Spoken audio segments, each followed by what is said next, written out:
Hello dear parents and students of class 7। कैसे हैं आप सब लोग। एग्ज़ाम का सीज़न आ गया है, इम्तिहान की घड़ियाँ आ गई हैं और आपकी मेहनत का फल आपको मिलेगा अगर आपने मेहनत की होगी तो आपके लिए आज क्या लेकर आया हूँ, आपकी सहायता के लिए लेकर आया हूँ session ending examination SST class 7। ये पेपर इसलिए भी इम्पोर्टेंट है क्योंकि ये पेपर आपके ब्लूप्रिंट जो कि आरओसी में निकले हैं उनको देखकर स्टडी कर कर इन पेपर्स को ड्राफ्ट किया गया है। तो ये कोई भी रैंडमली पेपर नहीं है दोस्तों, जहाँ पर सिर्फ़ आपकी लाइक्स के लिए या आपके व्यूज़ के लिए कोई भी कहीं से भी पेपर उठा के डाल दिया गया है, ऐसा नहीं है। मेरा ये मानना है कि अगर आरओ से पेपर आपका आ रहा है, तो इसमें से बहुत कुछ आपके पेपर में आने वाला है। तो चलिए स्टार्ट करते हैं। Subject social science, class 7th, session ending examination 2025-26। Paper में कुल मिला के 29 क्वेश्चंस हैं, वो हम एक-एक करके आगे देखेंगे कि पेपर में क्या-क्या है। तो सबसे पहले हम बात करते हैं एमसीक्यूज़ की, तो आइए देख लेते हैं एमसीक्यूज़। फर्स्ट हमारा एमसीक्यू है, the Char Dham sites appear to be located in.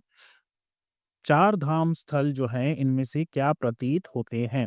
Only northern India में है वो, या फिर वो कल्चरल रीजन है, फोर कार्डिनल डायरेक्शंस हैं, या कोस्टल बेल्ट है। तो भारत की 4 प्रमुख दिशा या केवल तटवर्ती पट्टी ये क्या है? तो यहाँ पर एक्चुअली ये जो 4 धाम है ये इस तरीके से है कि ये आपको 4 कार्डिनल डायरेक्शंस दिखाएँगे। भारत के 4 प्रमुख दिशात्मक क्षेत्र दिखाएँगे। सेकंड है, which soil is rich in nutrients deposited by river. किस मिट्टी में नदियों द्वारा जमा किए गए पोषक तत्व प्रचुर मात्रा में पाए जाते हैं? तो ये वो सॉइल होती है जो नदियाँ अपने साथ बहा कर लाती हैं। Red soil, alpine soil, alluvial या लैटराइट। तो लैटराइट या इसका करेक्ट आंसर है सी, एलुवियल सॉइल, यानी कि जलोढ़ मिट्टी उसको कहा जाता है।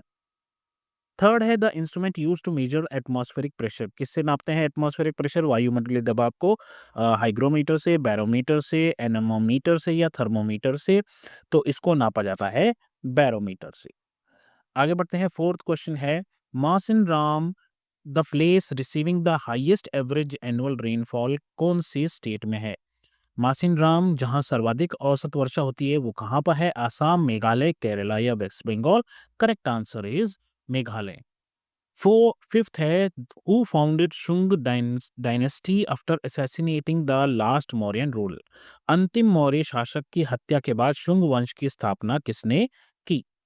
खारवेल ने, गौतमीपुत्र ने, पुष्यमित्र शुंग ने या करिकाल ने? तो ये था correct answer, Pushyamitra Shunga. Sixth है, which travellers account gives the detail of Indian society during Gupta period. Gupta काल में भारतीय समाज का विवरण किस यात्री ने दिया था? इब्न बतूता ने, या ह्यून सैंग ने, या फाहियान ने, या मेगास्थनीज ने? तो गुप्ता पीरियड के दौरान जो है फाहियान ने ये सब विवरण हमें दिया था। सेवंथ क्वेश्चन है, the constitution of India was adopted in. Bharat का संविधान किस वर्ष अंगीकृत अडॉप्ट किया गया? 45 में, 47 में, 49 में या 51 में? अब आप 1950 में कंफ्यूज मत हो जाना। यहाँ पर अडॉप्ट कब किया गया है ये लिखा है, लागू कब हुआ है ये नहीं लिखा। तो करेक्ट आंसर है 1949। उसके बाद एट्थ क्वेश्चन है, the guiding values like justice, liberty and equality are listed in the. कहाँ लिखा हुआ है ये? न्याय, स्वतंत्रता और समानता जैसी मार्गदर्शक मूल्यों का उल्लेख कहाँ पर है? प्रियम्बल में, डिस्क्रिप्टिव प्रिंसिपल्स में, अपेंडिक्स या शेड्यूल, प्रस्तावना में, राज्य के नीति निर्देशक तत्व, परिशिष्ट में या अनुसूची में?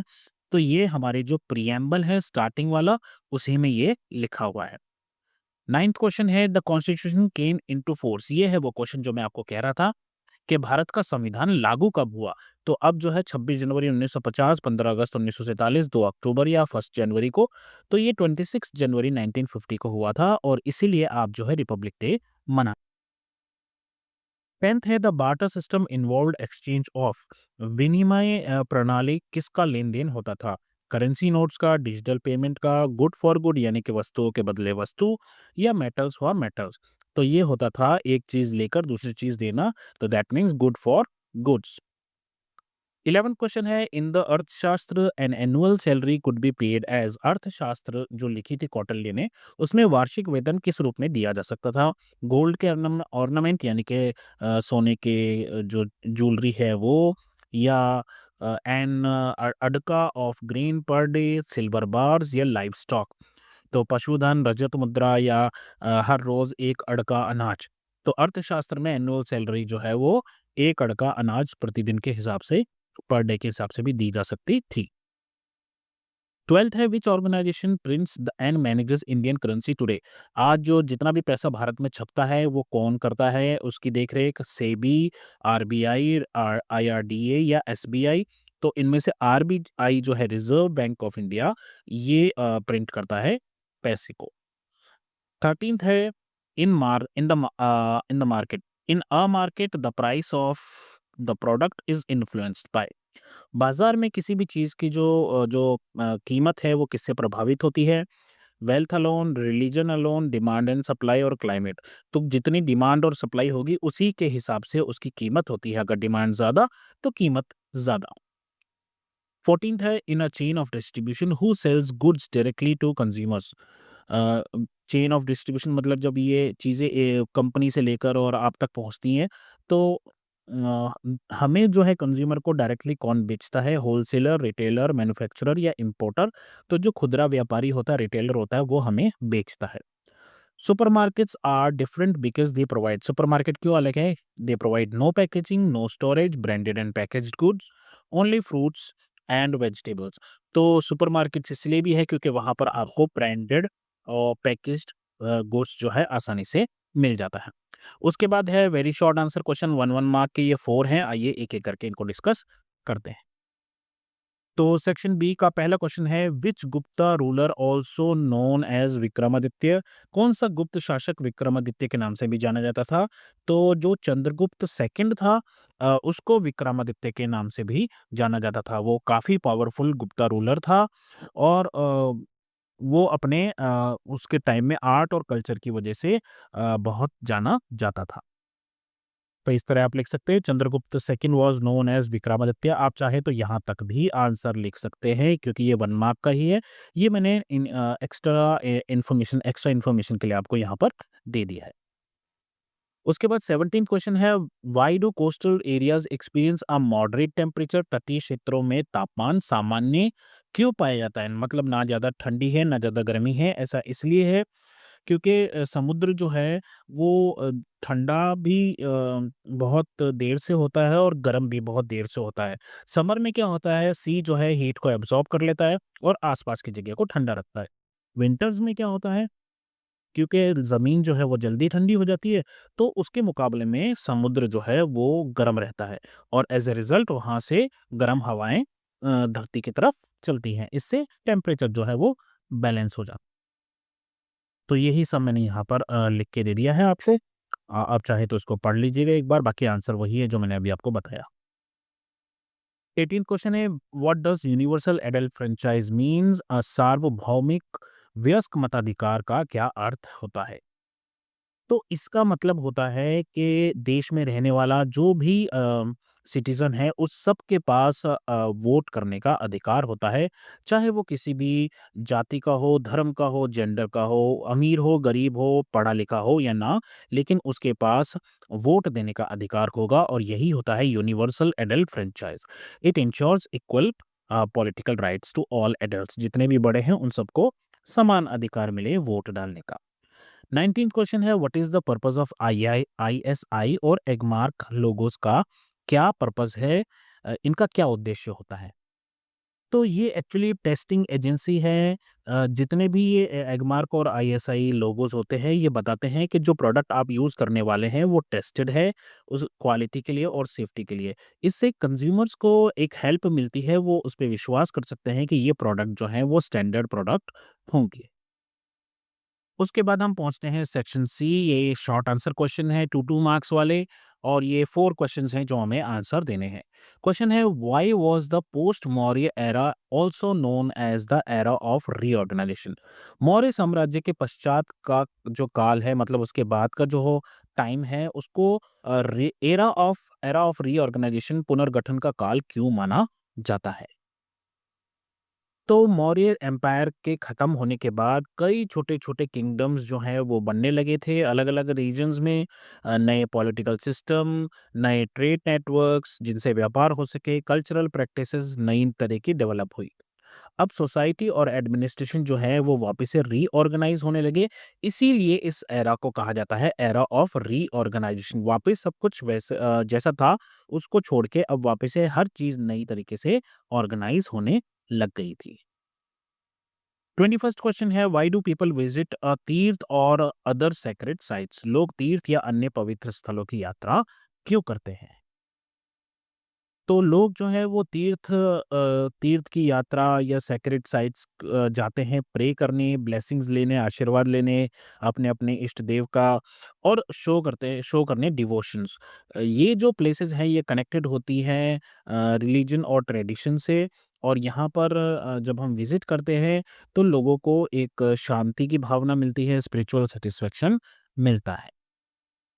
22nd क्वेश्चन है, how do shared challenges become opportunities for cooperation among India and her neighbours? साझा चुनौतियां जो हैं वो भारत और उसके पड़ोसी देशों के बीच सहयोग के अवसर कैसे बन जाती हैं? मतलब वो चुनौतियां जो भारत और उसके देश आपस में यू नो साझा कर रहे हैं या शेयर कर रहे हैं, या दोनों के पास वो चैलेंजेस हैं, वो किस तरह से दोनों देशों के बीच में कोऑपरेशन की एक जो है एक अवसर बन जाता है कोऑपरेशन का। तो भारत और उसके जितने भी नेबर्स हैं उन सबके चैलेंजेस कॉमन है, जैसे कि क्लाइमेट चेंज, बहुत क्लाइमेट में बदलाव आता है, ठंड और गर्मी बहुत ज़्यादा पड़ती है।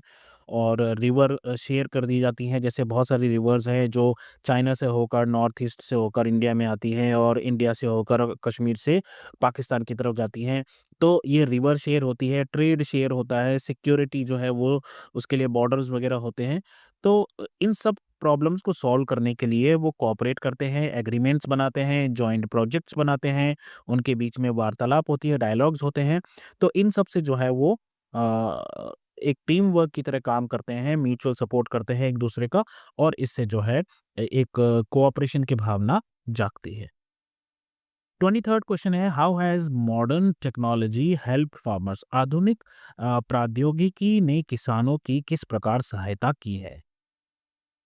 मॉडर्न टेक्नोलॉजी जो है उसने फार्मर्स को बेटर सीड्स दिए हैं, हाई एचवाई यील्ड, आपने सुना होगा हाई यील्ड सीड्स अब जो हैं काफ़ी पहले ही इंडिया में बनने लग गई थी, जिससे पैदावार ज़्यादा होती थी। इरिगेशंस के मेथड्स बेटर हो गए हैं, ट्रैक्टर्स जैसी मशीन्स आ गई हैं, थ्रेशर्स आ गए हैं सोइंग और हार्वेस्टिंग के लिए। और वेदर फोरकास्ट की जो टेक्नोलॉजी है वो ज़्यादा हो गई है, हमें पता होता है कितनी बारिश हो सकती है कितनी नहीं। और सॉइल टेस्टिंग जो है, ऐसे कई चीज़ों में टेक्नोलॉजी ने फार्मर्स की बहुत हेल्प की है। दीज इम्प्रूव क्रॉप प्रोडक्शन, और इसकी वजह से जो हार्ड लेबर है वो भी कम होता है, मेहनत कम होती है और प्रोडक्शन ज़्यादा होती है। चलिए पहुंच गए हम लॉन्ग आंसर क्वेश्चंस पे। ये 5 मार्क के क्वेश्चंस हैं। यहाँ पर पहला है, write a note on the Sangam literature. Sangam साहित्य पर संक्षिप्त टिप्पणी लिखी। तो संगम लिटरेचर क्या है दोस्तों? ये कलेक्शन है एंशियंट तमिल पोइम्स का, तमिल भाषा में लिखी हुई पोइम्स का, जो आज से लगभग 2000 साल पहले लिखी गई थी। इट गिव्स इंफॉर्मेशन, किसके लिए इंफॉर्मेशन देती है? अबाउट लाइफ, कल्चर, ट्रेड, व्यापार कैसा हो रहा है, वॉर्स कैसे दुश्मनों से लड़ाइयाँ लड़ी जा रही हैं, युद्ध लड़े जा रहे हैं, believes of people in south India. इसमें क्या-क्या मेंशन है? किंग्स, पोएट्स, पोर्ट्स जैसे कि बंदरगाह वगैरह वहाँ पर, और मार्केट्स के बारे में इंफॉर्मेशन मिलती है। It shows that society was well organised, काफ़ी ऑर्गनाइज़्ड थी वहाँ पे, और ट्रेड के लिए बहुत अच्छे से कनेक्टेड थी, व्यापार के लिए। Sangam text are important historical source, क्योंकि हमें उससे समझने को मिलता है कि तमिल सिविलाइजेशन कैसे रहती थी आज से 2000 साल पहले।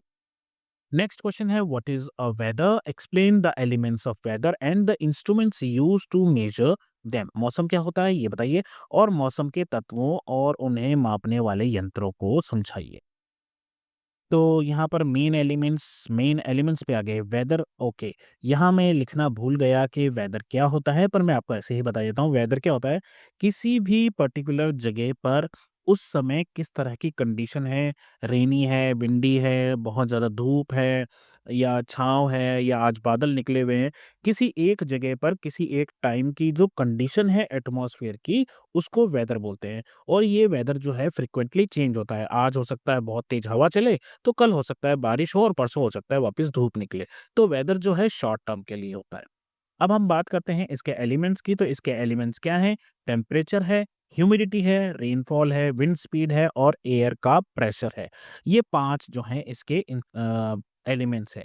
अब इनको नापने के लिए इंस्ट्रूमेंट कौन से यूज़ होते हैं? टेम्परेचर को नापने के लिए थर्मामीटर होता है, ह्यूमिडिटी को नापने के लिए हाइग्रोमीटर होता है, रेनफॉल को नापने के लिए रेन गॉज, एयर प्रेशर को नापने के लिए बैरोमीटर और विंड स्पीड को मेजर करने के लिए एनेमोमीटर होता है।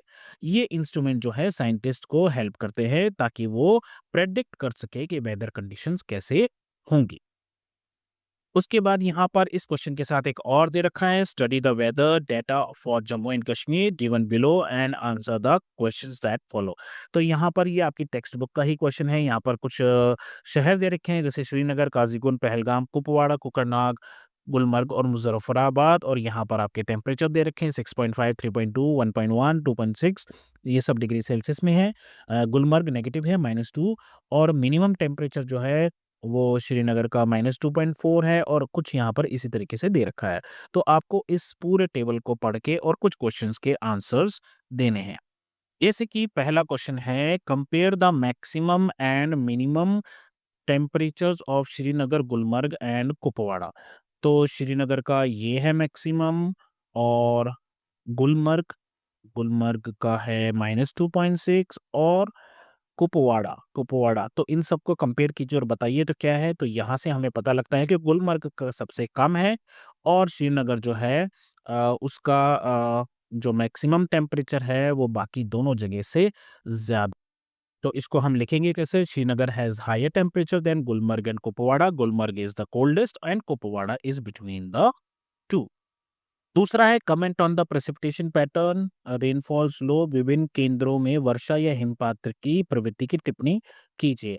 तो अधिकतर अगर आप केसेस पे देखोगे यहाँ पे, तो यहाँ पर आपको जो है रेनफॉल और स्नोफॉल सब जगह दिख ही रहा है और कहीं पर ज़्यादा है, कहीं पर कम है, लेकिन लगभग है। तो इसका आंसर आप कैसे लिख? Most stations show rainfall and snowfall. Some places have higher snowfall, showing colder winter condition. तो जहाँ पर नेगेटिव टेम्परेचर था वहाँ पर स्नोफॉल थोड़ा सा हैवी होगा। सी है इसका, briefly explain the humidity trend in the region based on morning and evening values. प्रातः और सायं आर्द्रता ह्यूमिडिटी के आधार पर हमें बताना है कि यहाँ क्या हो रहा है, क्या कंडीशंस है यहाँ पे। तो ह्यूमिडिटी वैल्यू जो है वो शो करती है मॉइस्ट एयर, है ना? और इसका मतलब ये है कि अगर ह्यूमिडिटी ज़्यादा होगी तो बारिश भी ज़्यादा होगी और स्नोफॉल भी ज़्यादा होगा। तो आप लिख सकते हैं humidity value show moist air in the region which supports snowfall and rain. D है, give any one inference about the overall weather conditions on that day. उस दिन के समग्र मौसम की स्थिति के बारे में कोई एक निष्कर्ष लिखिए। तो आप ये बोल सकते हैं कि जो ओवरऑल वेदर है वो ठंडा है, स्नो है, वहाँ पर रेन है और ये दिखाता है कि विंटर जो है जम्मू कश्मीर में किस तरह की होती है। चलिए, अब हम पहुंच गए सेक्शन ई, ये है केस बेस्ड क्वेश्चंस। 3 क्वेश्चंस आएंगे आपको टोटल 9 मार्क्स के और यहाँ पर आपसे कुछ क्वेश्चन पूछे जाएंगे। तो आपको पहले पैराग्राफ को रीड करना है, उसको समझना है और फिर क्वेश्चन के आंसर्स देने हैं। तो इंडिया जो है वो शेयर करता है अपनी बाउंड्रीज को, लैंड बाउंड्रीज को किस-किस के साथ? पाकिस्तान, नेपाल, भूटान, चाइना, तिब्बत का कुछ हिस्सा और बांग्लादेश, म्यांमार से। ये लैंड के थ्रू हम जुड़े हुए हैं। ये बॉर्डर्स जो हैं इनमें कहीं पर डेज़र्ट है, कहीं फॉरेस्ट है, कहीं हाई माउंटेन्स हैं। कहीं पर आप अगर देखोगे तो मार्शेस एरिया यानी कि दलदल है, रिवर की वैलीज़ हैं। और इसके साथ ही आप देखोगे कि लैंड के साथ-साथ इंडिया जो है मैरीटाइम नेबर्स से भी जुड़ा हुआ है। मैरीटाइम नेबर्स वो होते हैं जो पानी से अलग हुए होते हैं यानी कि जैसे श्रीलंका और मालदीव्स, इनके बीच में हम लैंड शेयर नहीं करते। श्रीलंका के साथ हमारा कोई लैंड के थ्रू लिंक नहीं है, केवल सी के थ्रू थ्रू ही है। तो ये मैरीटाइम नेबर हो गए, which are connected through the Indian Ocean and have historical and cultural links। अब मैरीटाइम नेबरहुड जो है वो कुछ और देशों के साथ भी है हमारा, जैसे Thailand, Malaysia, Indonesia, through ancient trade routes and cultural interactions. तो जो समुद्री पड़ोस थाईलैंड, मलेशिया, इंडोनेशिया जैसे जो देश थे, उनसे पुराना व्यापार करते थे हम, तो वहाँ पर पुराने जो व्यापार मार्ग हैं, सांस्कृतिक संपर्क हैं, उनके माध्यम से भी हम उनसे जुड़े हुए हैं, तो वो भी हमारे मैरीटाइम नेबर हैं। India's wider neighbourhood today is also shaped by economic cooperation, technology exchange and strategic partnership. तो भारत जो है इसका जितना भी पड़ोस है उसमें सबके साथ आर्थिक सहयोग है, तकनीकी आदान-प्रदान है और रणनीतिक साझेदारियाँ होती रहती हैं।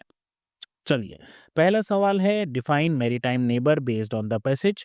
तो मैरीटाइम नेबर मैंने जैसे कि अभी बताया, एक ऐसी कंट्री जो कनेक्टेड होती है सी से या ओशियन से और लैंड का बॉर्डर नहीं होता।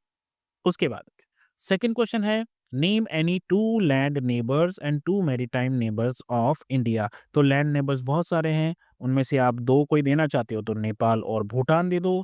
मैरीटाइम नेबर्स हमने 3-4 पढ़ लिए, उनमें से अगर आप देना चाहो तो आप श्रीलंका और मालदीव्स का नाम दे सकते हो।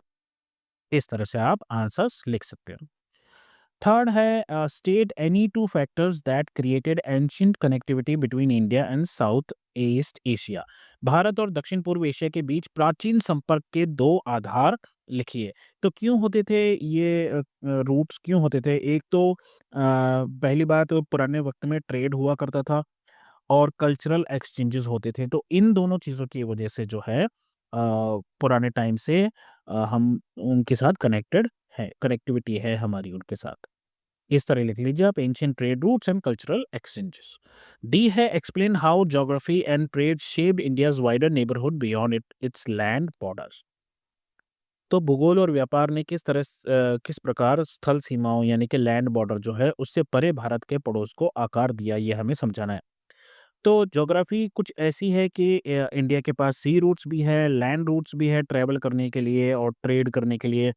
ट्रेड करके through trade and cultural contacts India जो है वो कनेक्शन बना सका, केवल उन देशों के साथ ही नहीं जिनके साथ वो लैंड शेयर करता है, उनके साथ भी जो वो सी के साथ या ओशन के साथ जुड़ा हुआ है। मैरीटाइम नेबर्स की बात यहाँ पर हो रही है। 27th क्वेश्चन है the preamble of the Indian constitution begins with the words we the people of India which shows that the power of the government comes from the citizen. सारी ताकत जो है वो सिटीजन्स में है, उनके वोट में है। The preamble list important guiding values जैसे कि justice, liberty, equality, fraternity. These value help insure all the citizen that all the citizens are treated fairly, have freedom of thought and expression, enjoy equal opportunities and live together with mutual respect. The preamble acts as an introduction to the Constitution and expresses the aims and ideas that guide the functioning of a Indian democracy। तो यहाँ पर कुछ सवाल हैं। पहला सवाल है what do the words we the people of India indicate, यानी कि हम भारत के लोग जो है इन शब्दों से क्या अभिप्राय है। तो इससे अभिप्राय ये है, इसका मतलब ये है, it means that power of the government comes from the people. जो असली ताकत है वो कहाँ से आ रही है? लोग। उसके साथ बी है right any two values mentioned in the preamble. तो बहुत सारी लिखी हुई है, आपको दो लिखनी है, आप लिख लीजिए जस्टिस एंड इक्वालिटी, इस तरह से। सी है what is the purpose of the preamble in constitution. क्या मतलब है, क्यों है ये प्रीएम्बल? तो प्रीएम्बल जो है वो इंट्रोडक्शन होता है, जैसे कोई भी आपका चैप्टर होता है उसका एक इंट्रोडक्शन होता है कि इसमें क्या है, क्यों है, किस लिए है। इसी तरीके से ये जो है कॉन्स्टिट्यूशन का इंट्रोडक्शन है और एक्सप्लेन करता है कि इसके गोल्स और आइडियल्स क्या होने वाले हैं। तो आप लिख लीजिए the preamble introduces the constitution and explain it's goals and ideals. फिर डी है how do the values listed in the preamble introduced in guiding help in guiding the government. प्रस्तावना में दिए गए मूल्य शासन के संचालन में किस प्रकार सहायक होते हैं। तो ये वैल्यू क्या करते हैं, ये गवर्नमेंट को मजबूर करते हैं कि आप सभी सिटीजन्स को फेयरली ट्रीट कीजिए और उनकी फ्रीडम को प्रोटेक्ट कीजिए और सभी को इक्वल अपॉर्चुनिटीज दीजिए, मतलब किसी के भी साथ अन्याय नहीं होना चाहिए। तो आप लिख लीजिए, these values guide the government to treat citizens fairly, protect freedom and provide equal opportunities. उसी के साथ 28th क्वेश्चन है, व्यापार बढ़ने के साथ साथ जो मेटल कॉइन्स थे वो काफ़ी हैवी और डिफ़िकल्ट होने लगे एक जगह से दूसरी जगह ले जाने में। तो इसकी वजह से फिर इंट्रोडक्शन हुआ पेपर करेंसी का, जो बहुत ही लाइटर थी और ट्रांसपोर्ट करने में आसान थी। मॉडर्न इंडिया में रिजर्व बैंक ऑफ इंडिया जो है आरबीआई, ये प्रिंट करता है और मैनेज करता है करेंसी के नोट्स को। The RBI also introduce security features, notes में कई सारे होते हैं ताकि हम जो नकली नोट हैं उनकी पहचान कर सकें और देश की जो इकोनॉमिक ट्रांजैक्शंस हैं उनको सेफ रख सके पूरी कंट्री में। अब इस बेस पे कुछ क्वेश्चंस है, आइए इनको भी एक एक करके देखते हैं। पहला है, why did the paper currency become more convenient than metal coins? तो ऐसा इसलिए है, पेपर मनी लाइट है और इसको आसानी से एक जगह से दूसरी जगह कैरी किया जा सकता है, इसलिए ये जो है कन्वीनियंट है ज़्यादा। सेकंड है, विच institution prints the currency in India? कौन छापता है? तो हमें पता चल गया है, वो है रिजर्व बैंक ऑफ इंडिया। चलिए आगे बढ़ते हैं।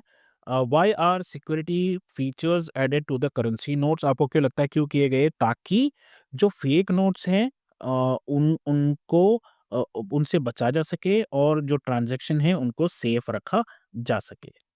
उसके बाद डी इसका है, mention one role of RBI other than printing notes. और क्या क्या करती है? तो आरबीआई क्या करती है?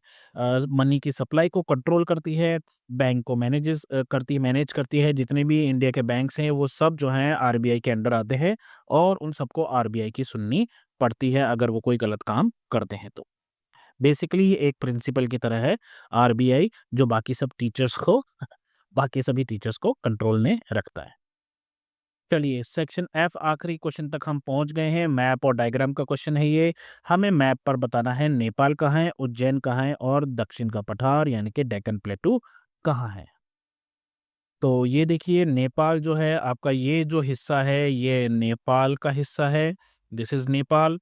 उज्जैन आपसे पूछा गया है तो मध्य प्रदेश में ये जो छोटा सा ये है रेड कलर का आपको डॉट दिखाई दे रहा है, ये है आपका उज्जैन।